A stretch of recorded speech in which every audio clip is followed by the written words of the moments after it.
more than ever. Through inspiration and action, this book provides the thirsty reader with a greater understanding of how we, as individuals, can positively affect change for ourselves and our collective humanity. I am Lois Herman, the author of Chronicles of Hope and the host of the Inspiring Hope radio show on Sunday mornings at 9 a.m. You can find me at loisherman.com. The views and opinions of the following show do not reflect those of WSMN, its owners, and/or associates. Welcome to Inspiring Hope with Lois Herman, a leading expert in professional coaching, clinical hypnosis, and energy clearing. Lois is an award-winning author of Chronicles of Hope. She has decades of experience in advanced hypnosis techniques, has conducted highly effective success coaching programs that have helped clients discover ways to achieve success, empower themselves, their families, as well as holistic practitioners to expand their practices. Get ready to be empowered with your host, Lois Herman. Hello, and welcome to Inspiring Hope. I am your host, Lois Herman, and I'm here to inspire you with positive messages and celebrate people who are making a difference in our world. When we focus our thoughts and energies on truth, honesty, and integrity, we create powerful shifts that cause us to be more positive and peaceful. As we lift our energy, we empower everyone around us. If we each do what we can to make small shifts in awareness, we create ripples of hope. Join us as catalysts for positive change for our families, our communities, and our world at large. I hope you are inspired by today's show. In this time of incredible fear, confusion, and division in our country, what can we do to keep our energy strong, positive, and uplifted? Can we hold to our truth without giving in to the conformity of social pressure? How do we stand for our beliefs while being flexible, accepting, and tolerant of others who may be innocent, ignorant, or indifferent? As we delve into questions and discover new insights, how do we sustain our energy without dropping into the negativity of anger, hate, or despair? Have you observed the many hateful and vengeful people in our public sector, from political, educational, media, tech, and entertainment institutions? As we question their motives, let us use discernment to look beyond the obvious and delve into awareness of the false narratives that have been fed to people for decades. We may be shocked at what is behind the viciousness expressed by those who are threatened and afraid of being discovered for their dishonest, deceptive, and destructive actions that harm so many. During this time of global madness, it is important that we each embrace practices that support our physical, mental, emotional, and spiritual selves. There are many things we can do to encourage others. However, we must first build ourselves up. In a few moments, we'll discuss the power of active meditation with Celie Thomas, an amazing author, counselor, and fellow hypnotherapist who practices everyday active meditation to manifest the kingdom. She'll share simple processes that we can use in our day-to-day lives to keep our energy strong and uplifted, regardless of what is going on around us. Once people gain the courage to step up and support those who are truly in service to others, we can shed the light of truth on what is really happening, and we can make a difference for the people of America and around our world. You are listening to Inspiring Hope with Lois Herman at WSMN 1590 or 95.3 FM. Please help us share these messages.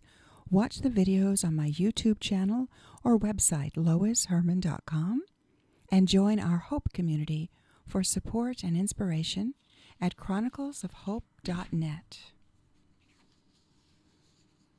Are you questioning what's going on in our world right now? Have you been frightened by the lack of respect shown for those who love our country? Do you find it confusing that patriots are called terrorists and those who destroy our cities run amok? Have you read about the extensive human trafficking and pedophile rings that are supported by many of our elite? Does it scare you that large numbers of medical professionals who passionately warn us about the effects of this false pandemic, masks and vaccines, are censored, silenced, or scorned?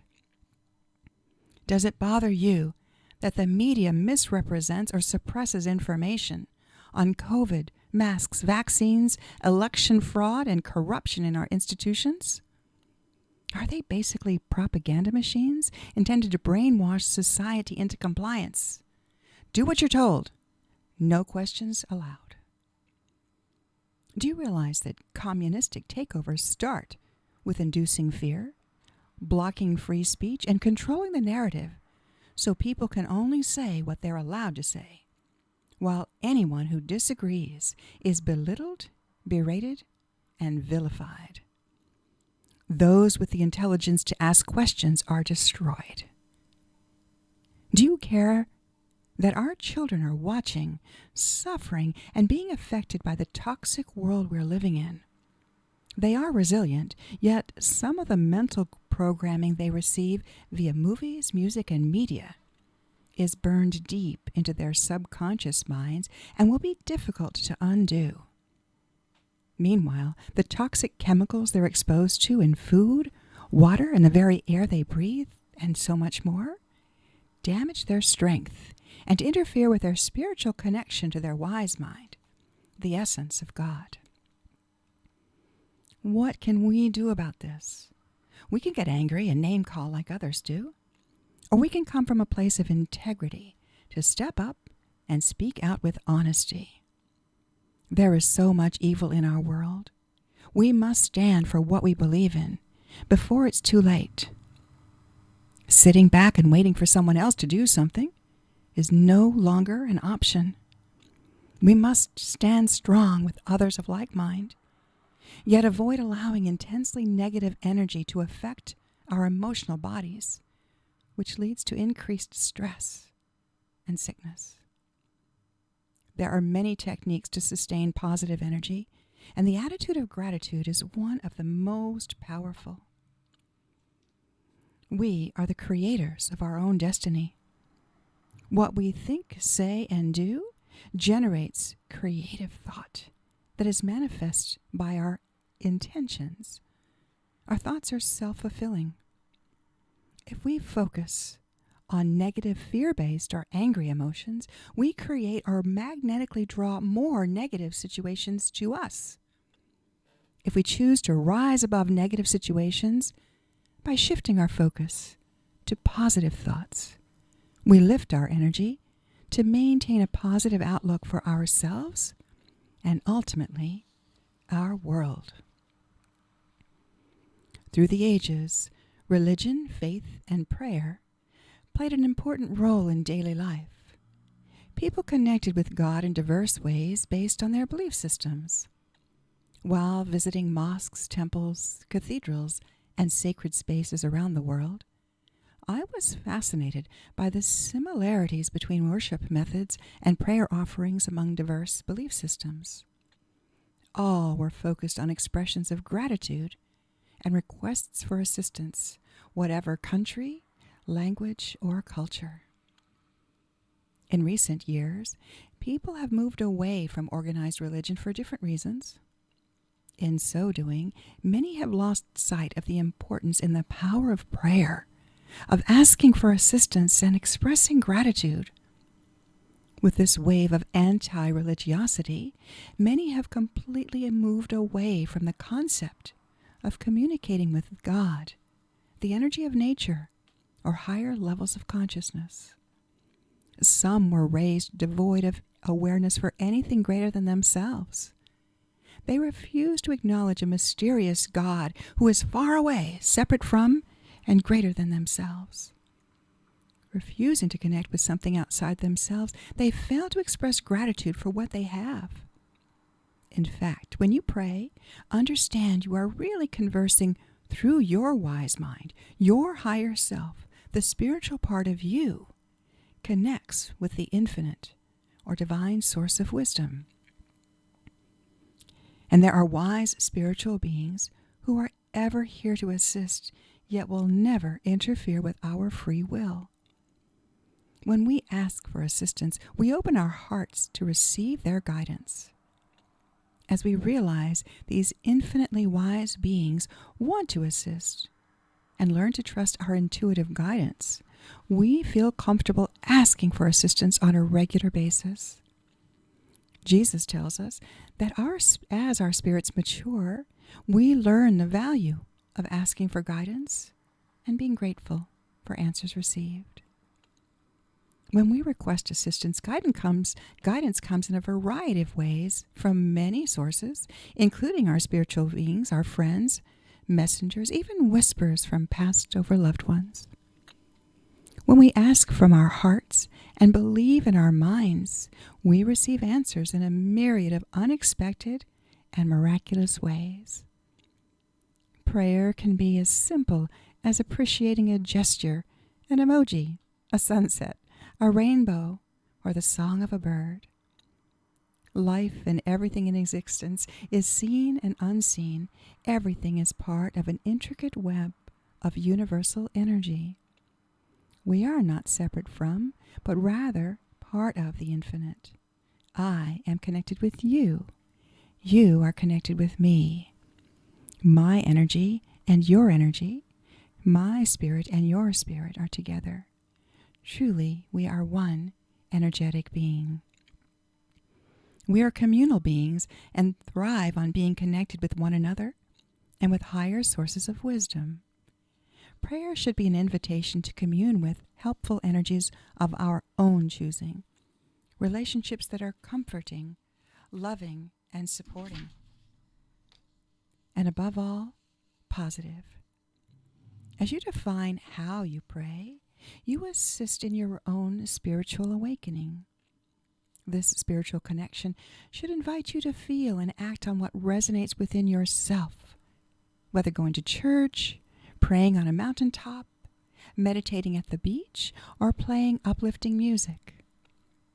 Many consider meditation, chanting, singing, drumming, or dreaming to be forms of prayer.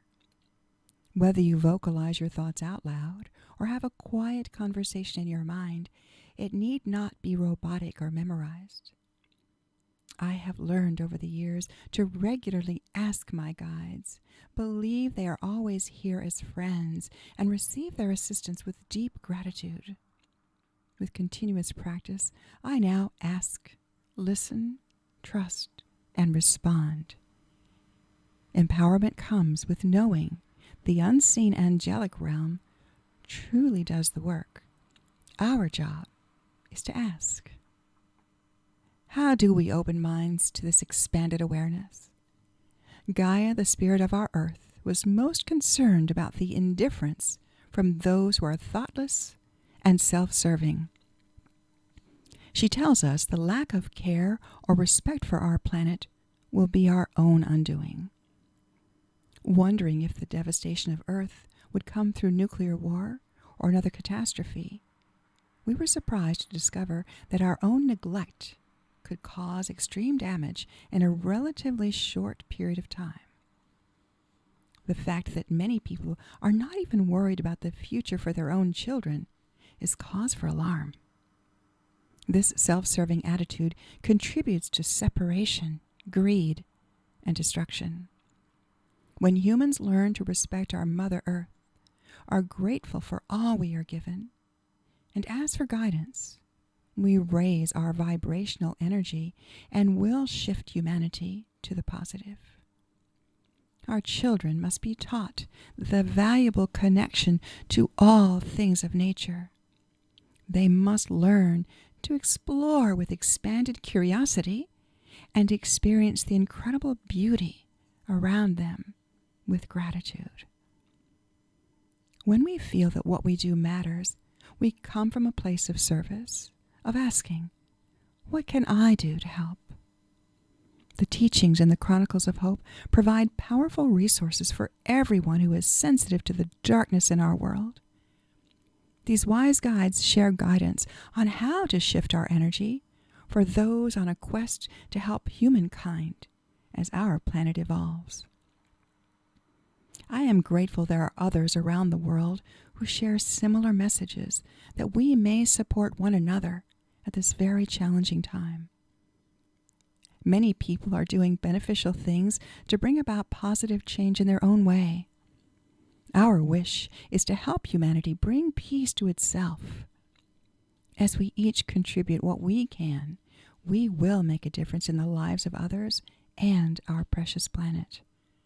Let us join with each other to grow into a united sense of purpose with deep gratitude. Let us collectively lift the energy to change and sustain positive outcomes. As others awaken to truth, let us be there to support them. With all the madness in our world today, let us stand for what we believe in while holding the energy of peace and understanding. Let us help those who are awakening to truth to feel connected and supported in this time of challenge and change. Let us strive with our spiritual helpers to be the calm in the eye of the storm. You are listening to Inspiring Hope with Lois Herman at WSMN 1590 and 95.3 FM. And you can find me at loisherman.com. Be sure to join our community at chroniclesofhope.net community. And today I am delighted to be joined by Celie Thomas, the amazing author of Active Meditation for Manifesting the Kingdom, a school counselor, a spiritual hypnotherapist, and an inspirational old soul. Please help me welcome Celie. Good morning, Celie. Are you there? Good morning, Lois. Good morning. How are you?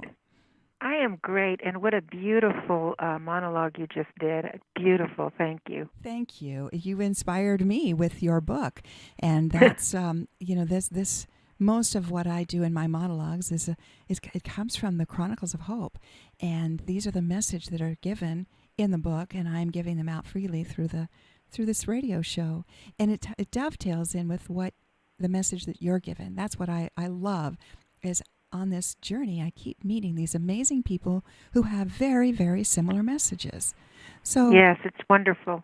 So tell us a little bit about your background and about your book and the messages that you share through your books. Well, I'm not sure what people would find interesting about my background, except that I'm a pretty ordinary kind of person, like everybody else. I was a teacher. I was a stay-home mom for 11 years.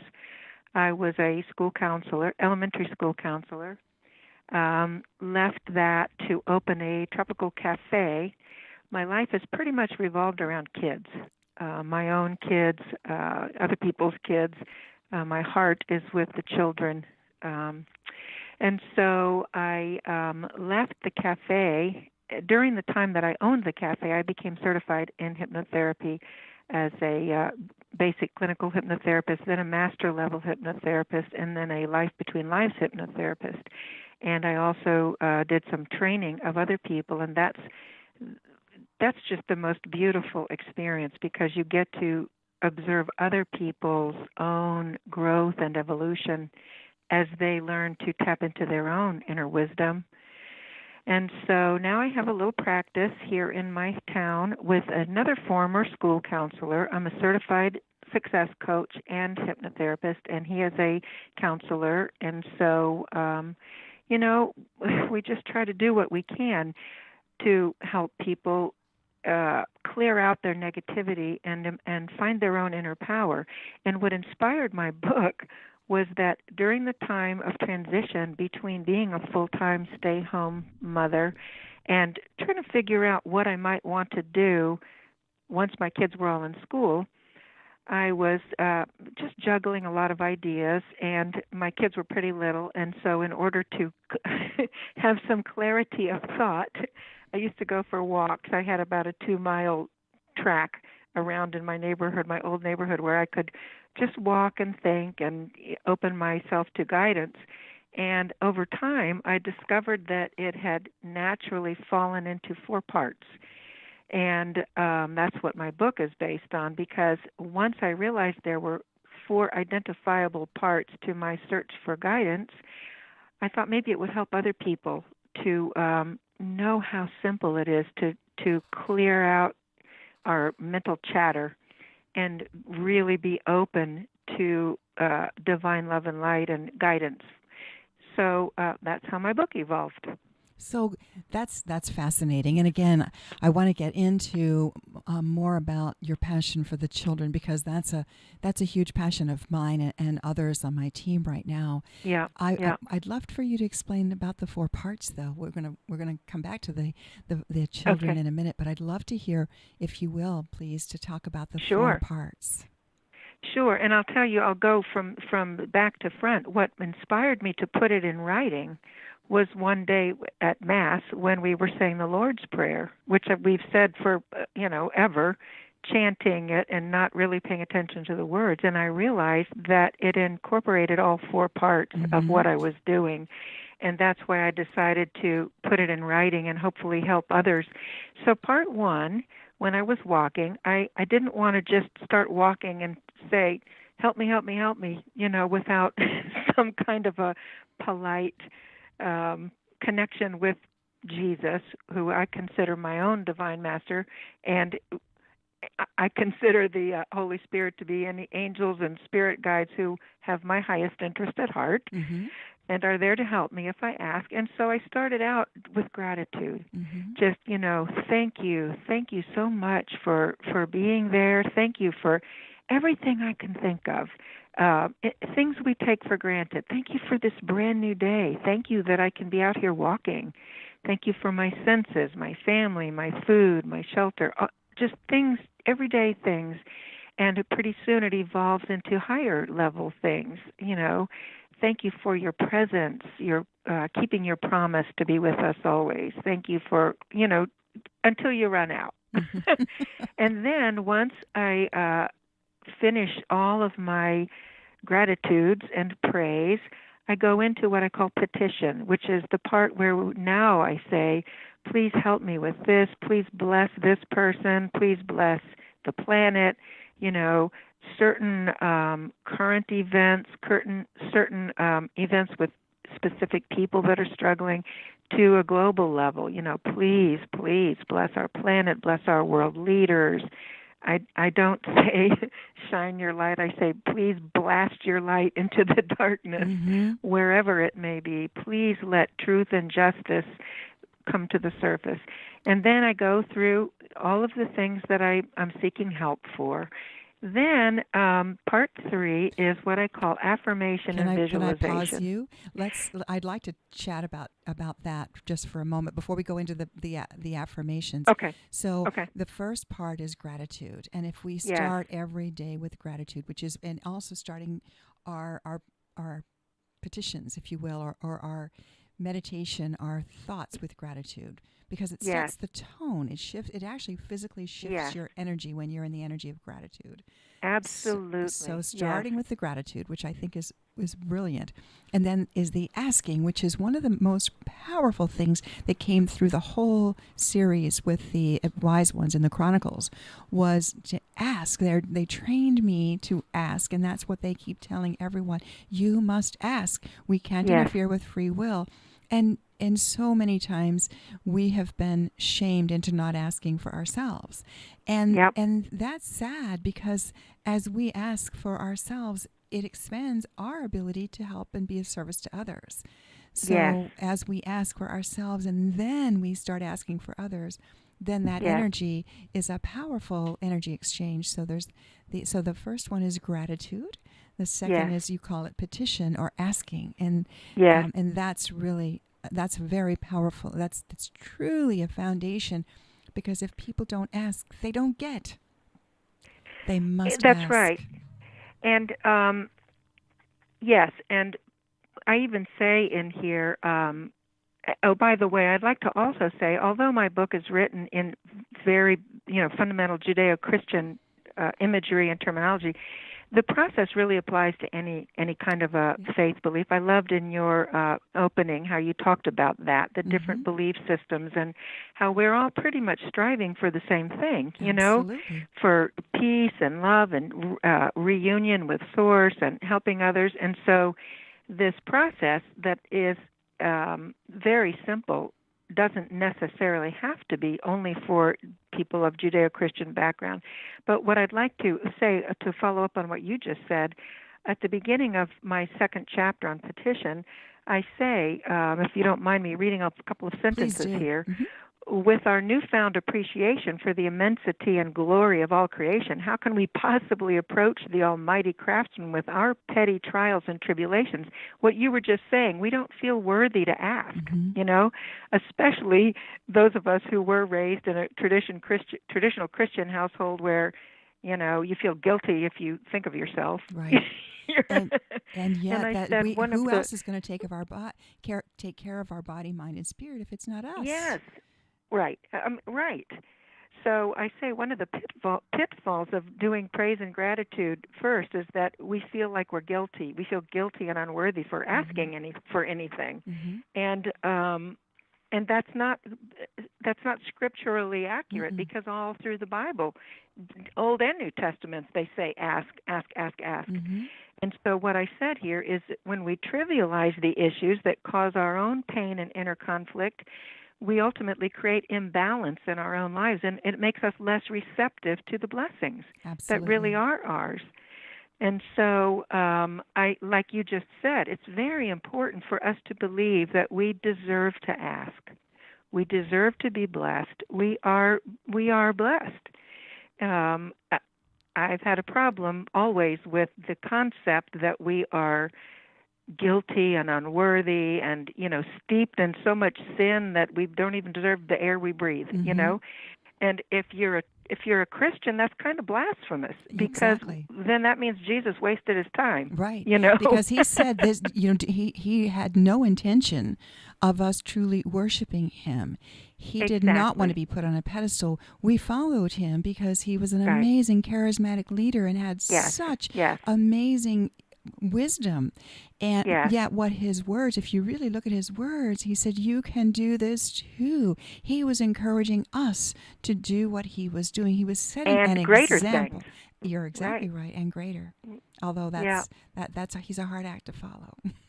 No, that's true. But true. I do welcome him as a dear friend and teacher and companion. Yes. But even, you know, I just did a session, or I transcribed a session with Archangel Michael that was channeled through, that's going to be going in book 3. However, we're going to talk about it on next Sunday's show. But as I reflected on that, I consider him a buddy. He's a friend. These guys, these amazing unseen beings, they don't want to be worshipped. They're like, you know, what can we do to help you? We're here. Yeah. He's like our bodyguard. Yes, exactly. They're here to support us. But it's kind of like if you have a child that doesn't ask for help with their homework, they don't understand it, but they're going to struggle through and get an F instead of asking. It's that same sort of thing. We need to respect that these are wonderful beings that are not going to interfere unless we reach out to say, please help me with this. And they will. Yep, exactly. Whereas the dark energy, on the other hand, is very happy to interfere. You're exactly right. That is the difference. The dark energies will interfere when our energy is low enough to allow them. Yep. If we stay uplifted and connected with with the uplifting positive energies, it's a little harder for the dark energies to interfere. Yes. Because we notice them quicker. Yes. Yes. Say, hey, we're not going there. Right. Yeah. Yes. So, what is your third part of your your journey, or how do you call process? It? Your process. The third part is that I call affirmation and visualization. Okay. And the scriptural quote that I use at the beginning of that chapter is that in reply, Jesus said to them, "Put your trust in God. I solemnly assure you, whoever says to this mountain, be lifted up and thrown into the sea, and has no inner doubts but believes that what he says will happen, shall have it done for him. I give you my word, if you are ready to believe, and that's the key phrase, that you will receive whatever you ask for in prayer, it shall be done for you. And so what I go into in that chapter is, are we ready to believe? Are we ready to believe? And Jesus is, I love this part of my own book because I've talked about how Jesus used parables. He used affirmation and visualization. He used language and imagery that the people could relate to. He didn't use highfalutin, elitist, Pharisee language with the people, whoever he was speaking to, whether they were farmers or fishermen or villagers, whoever they were. He came up with parables that were beautiful metaphors that they could relate to in their own lives, and that way, even after he left, they could grab onto that. Right, because they had they were something stories to hook it onto in their own minds. He was a fabulous storyteller that with absolutely. With meaning to the stories. Yes, and so he would give the language, the positive, uplifting language, and then he would create imagery to go with that language, and that's the visualization part. And so when we flip our negative thinking into positive thinking, when we pay attention to our own inner script and pay attention to what we're saying to ourselves and flip it and then attach a picture to it, it's very powerful. And that's how we begin to manifest. Where as I like to tell my clients, we're pulling the weeds out of the subconscious and putting fresh seeds in there that of the client's choosing, of their own language, of their own vision for themselves. That's right. And so that's part 3. Yes. And that is important, is to give someone hope through a vision, through words, whatever their language is, whatever the way that they process. Some people are more visual, some are more kinesthetic and emotional, having to deal with touching the emotions. But if like you're saying, using their own words, their own imagery, then they can, and then they say that or visualize that over and over, then that becomes their reality, and they work toward manifesting that. Yes. And the affirmations, you and I know this, they have to be feasible and realistic, and we can teach people how to adjust their affirmations to fit, like, I joke with my clients, I can sit here every day and say I look just like Halle Berry. But you know what? I am never going to look like Halle Berry. Right. Now, I can downsize that and say, I look the best I can look in this human body, and I feel the best way I can feel in this human body. And my subconscious will go, okay, I can buy that. I can buy into that, exactly. Right. So we have to help people learn that their affirmations need to be realistic and feasible and have a real good, accurate picture. And again, as I said, in the interview process with clients, you gather their own language so that when they're in that relaxed state, you can plant those fresh seeds that are of their own making. That's exactly right. And in this visualization affirmation process, we're just doing that for ourselves.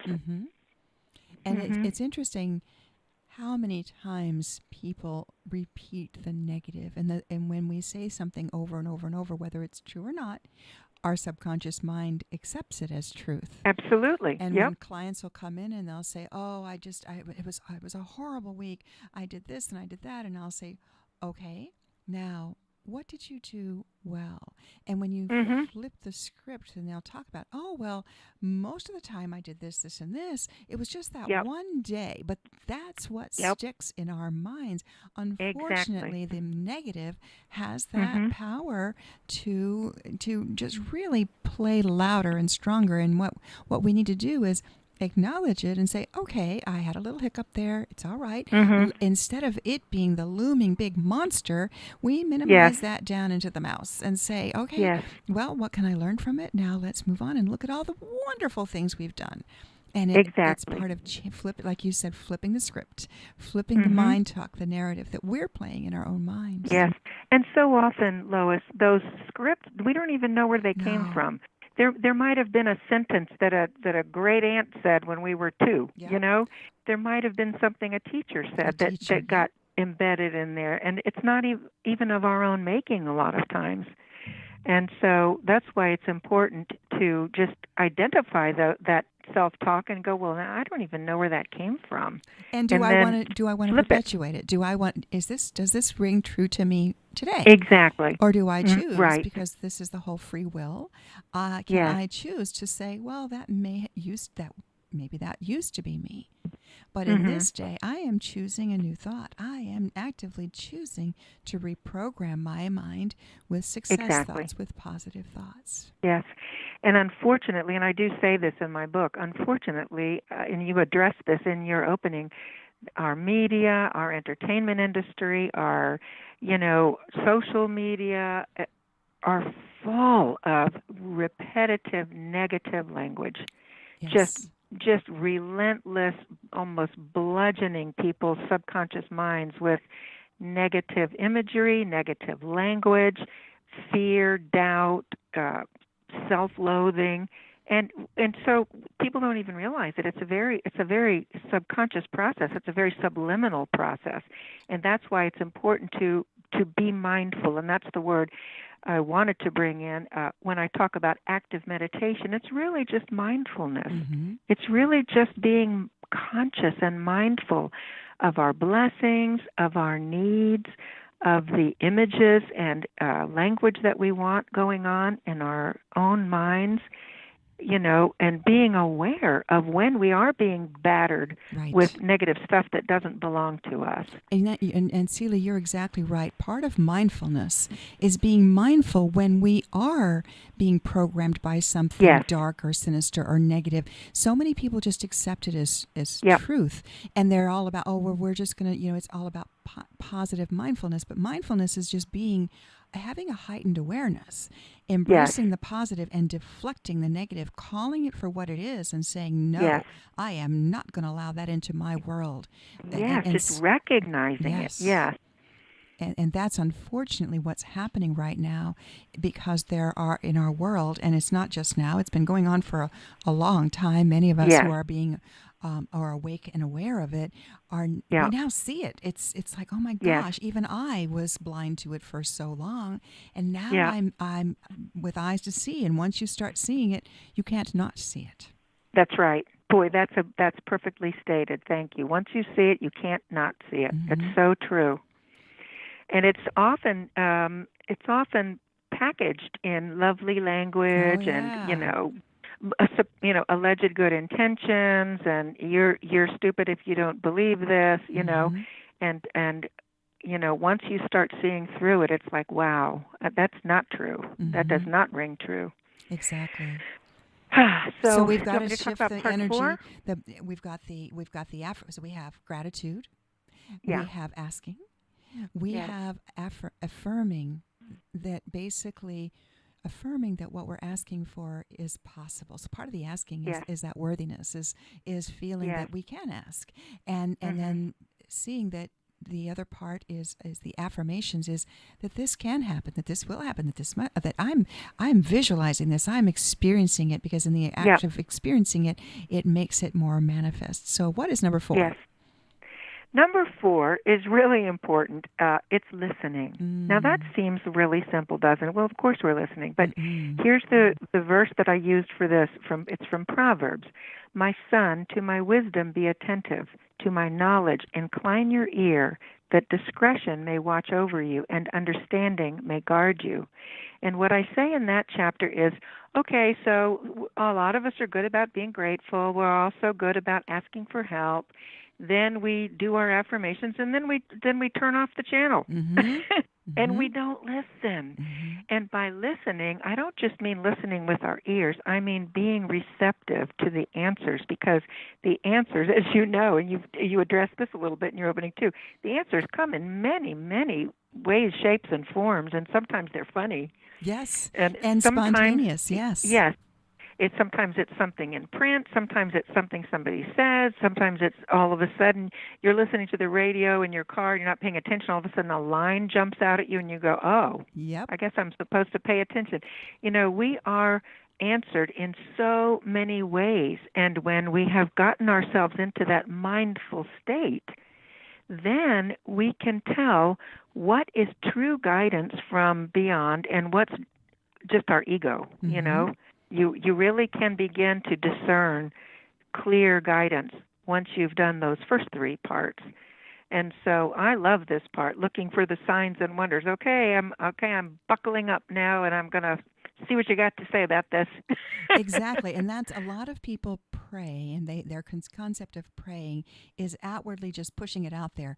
And the guides, because in my session work with clients, 9 times out of 10, I will help to connect them with a higher source of wisdom. And it could be a lovely, their favorite grandmother who was so sweet. Right. It doesn't have to be, Archangel Michael, who's like my buddy.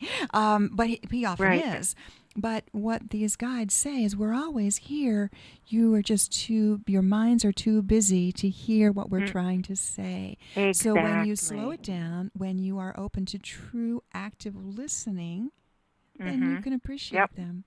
Yeah. Yep. I have a good friend who, when she's asking for affirmations, or she's done her affirmations, she's really big into gratitude and all this, but she says, okay, give me a sign. I want a heart rock. And she will find, she has heart rocks squirreled all over her house, and that is her way. That's how she knows that there's an affirmation. So, and other people use feathers. And I have another friend who asks, show me a feather, and they will find a feather or a whole clutch of feathers. But it is amazing. For instance, this morning I texted a dear friend who was, was in a place yesterday where I'd sent some meditative prayer and my beautiful guides to her.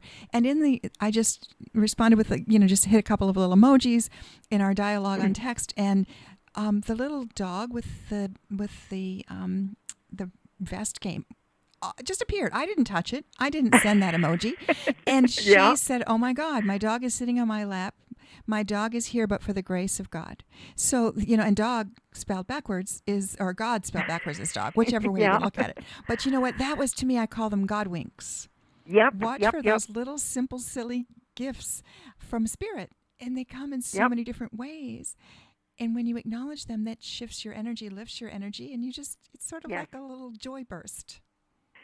You know what? There's actually a fabulous little book called When God Winks at You, and it's full of those. I love it. Oh, cool. I found it accidentally, if you believe in accidents. Oh, no, synchronicities. Right. One time in a bookstore when I was looking for something else. Isn't that always when it happens? Of course. And I ended up buying several of them to give to people because it's so uplifting. When people say, oh, well, that was just a coincidence, but blah, blah, there are things that cannot be explained. No.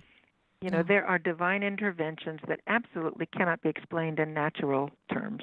And when we acknowledge them, then the other piece is that when you do find something, when you do get that little God wink, you just say thanks. Or when you acknowledge it, then that brings more. It brings more. Yep. And because now you're in the flow of seeing them. You're listening and observing and really connecting. You're receiving. Yep. Powerful. Yes, it is very powerful. So, so those are the 4 parts. And as I've told you, it's very simple. It's very basic because I don't think, and that's how Jesus was. I don't think people need complicated spirituality. People don't need to think that they have to be perfect or they have to know how to pray perfectly or they're too sinful to deserve answers. It's simple. Be grateful, ask for help, do your affirmations and visualizations, and then just pay attention. It's very simple. It's just how Jesus did it. And it's another... It's an exercise. It's a practice. It's that we have to do on a regular basis. I talk about spiritual hygiene. Good. I like that. We brush our teeth every morning. And what I like to encourage people to do is do your own spiritual practice every morning, even if it takes just 2 minutes. Exactly. Just set the tone. Start the day with a positive spiritual experience, and then that's you're brushing your spiritual self up, fluffing yourself up to be receptive for the day. And you can do it before you even open your eyes in the morning. Yes. And it kicks the day off with in a state of spiritual balance. Now, you might not stay spiritually balanced all day, Right. but you start off the day spiritually balanced and in a good place. So, that's the goal, to get started and to do it throughout the day. Now, of course, in the book I talk about how I did this big walk, 30 minutes or an hour. You don't have to do that. Like I told you before, I do this when I'm taking a shower and getting ready in the morning. Yeah. So, and I go on later in the book to talk about how you don't have to do all 4 parts all the time either. There are little parts, throughout the day, little pieces that you use, like a thank you here and there throughout the day as blessings occur, or a petition and ask for help in the middle of the day, for somebody or something. It's not like, okay, now I'm going to sit down and do these 4 parts, No. And even in the Lord's Prayer, they're not in that exact order, but they're all in there. Yes. In one prayer. And Right. that was how Jesus taught us to pray. Exactly. Be grateful, praise God, ask, affirm, and listen. And then listen, pay attention. Unfortunately, many of those prayers have become so routine that people Yes. don't really integrate the word. So the Right. original intention was pure. However, we just recite them. And sometimes just in the reciting of them, there is an energy to them because of the intention just by reciting them. But it's much more meaningful when you pray mindfully. Yes. Yes. And my mother used to say, and the older I get, the more I appreciate everything about my mother, who died when I was only 34, but she was a very, very devout Catholic and a very devout follower of Mother Mary. And, of course, you listen to the same scriptures all your life. If you go to Mass regularly, there's 3 cycles, and you hear the same stories over and over and over. And my mother used to say, sometimes I hear one that I've heard a million times, and it means something totally new.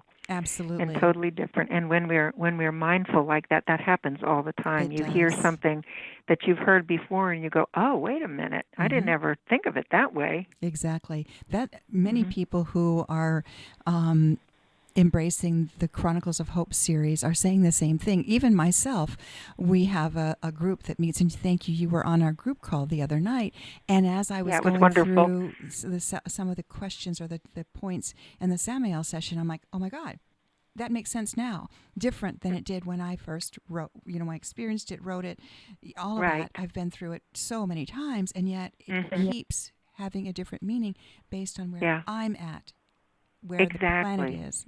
So you've just recently read the Chronicles, you're in the process of book 2. Would you mind to share your thoughts on it? This is raw because I haven't talked with you since you've started reading book 2. Yeah, well, I loved book 1, and like I told you, I am a little on the ADD side, and I have dozens of books around my house that I've started and not finished. But Chronicles book 1, I could not put it down. I just loved it. It so resonated, and now I'm into book 2. I haven't quite finished the chapter on Jesus, but what I'm reading so far is like, yep. You could relate to him, couldn't you? Because I know that you and Jesus have a strong relationship. We do. Yeah.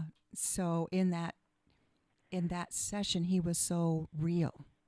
Yes, very real, very tangible, and just what I know to be true about Jesus, the man, Christ, the divine master. It's not about fear and sin and unworthiness. It's about love. Yes. It's about joy, peace, joy. And it's about inclusion, I think one of the worst things, our Christian teachings have... Well, that's another whole topic. Many of the teachings have been distorted, and there are a lot of reasons for that. I think there were some well-intentioned church leaders over the years who just got it wrong. I think there were some who were very much in need of power and all that. Exactly. However, Jesus' whole message was everybody's under my tent. Mm-hmm. We don't exclude people. Right. We invite everybody. He was so in the face of the Pharisees all the time. In fact, the only people he ever reprimanded were the self-righteous ones. Exactly. And And that was one of the so, things that he said when he came through in the session. He was very saddened by how his yes, words had been distorted. yes, And, yes, I, and I picked right up on that. That totally rang true for me. Yeah, so that it's about inclusion. It's about reaching out. It's not about uh, saying, do you believe this? Do you believe this? Do you believe this? Well, if not, then you're not welcome to be my friend. no. He hung out intentionally as in the face of the Pharisees. He hung out with the dregs of society, just to show that, just to send that message. Everybody's welcome. Mm-hmm. And Those who will everybody's hear will welcome, follow. and to hear what they connect with. There is not one way. And that was one of the Yes. other very profound things. If someone says theirs is the only way, walk away. Mm-hmm. That there are so many different ways that we, through nature. And Yes. he spoke about, if you want to worship something, you need to worship Mother Earth, Mother Nature. She is your great benefactor. She gives you your food, your water, the air that you breathe. You need to be more respectful of Mother Nature. Yes, and she is part of God's creation. Absolutely. It's all part of God's creation, and you covered that also beautifully in your opening. It's all one. Mm-hmm. Where, I feel like our job is to help people understand that. Mm-hmm. You are part, even in I've never understood how people who take the Bible very literally miss the part about how you were all created in the image and likeness of God. Mm-hmm. How do they miss that part? I don't understand. Yeah, this is part of that segregation. And so I feel like Yes. it's incumbent upon those who are spiritually mindful to help people just remember that we are all sparks of the same light. Mm-hmm. And redemption is for everybody. Redemption is possible. All we need to do is ask. Mm-hmm. And as we lift our energy, we lift others around us. And that's the Yeah. thing, is that if we see someone who's in need, and maybe we can't necessarily directly help them, but we could send them, we could ask, we can invoke for them. Yes. And ask Yes. for, Yes. healing for another. When we send we call it prayer, we call it meditation, we call it mindful, sending energy, good vibes, whatever you want to call it. But when you send a positive, uplifting, hopeful thought to another person, they feel it. It's Yes. very tangible. We are energetic beings. And what we're doing Yep. is we're sending uplifting energy. Call it whatever you want. But the whole concept of living in a state of grace or prayer is living in a state of, let me just send a little positive juice to this person. Because they Yes. could use it. Because they maybe in that one moment, they will learn how to lift themselves up. Yes, when we do that, we are harnessing God's light, divine love and light. We are harnessing it and tangibly, literally sending it Absolutely. to the people and the situations that need it. And here we are. We have 1 minute left, Celie. There's so much more to talk about. I want to have you back on and talk about what we need to do for the children on our planet. Right now, Yes. please let people know how they can find you. Is there a website? What is your website, please? The website, my practice is called The Main Channel, and it's www.themainchannel.net.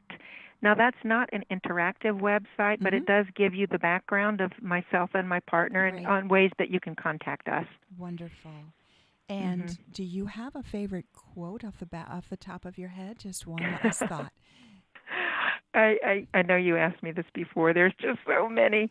And real quickly, my mother's favorite prayer, the prayer of Saint Francis, and my dad's favorite poem, If, by Rudyard Kipling. Everybody's Those two pieces look really it up. guide my life. Wonderful. Thank you so much, Celie, for being here. Thank you, Lois. And I thank all of our listeners for being here with us at Inspiring Hope.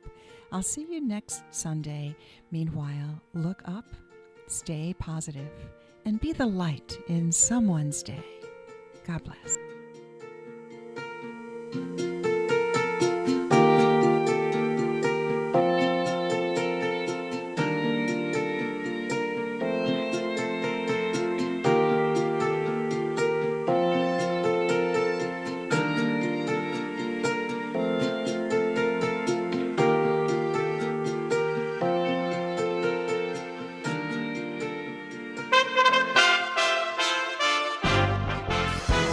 USA Radio News.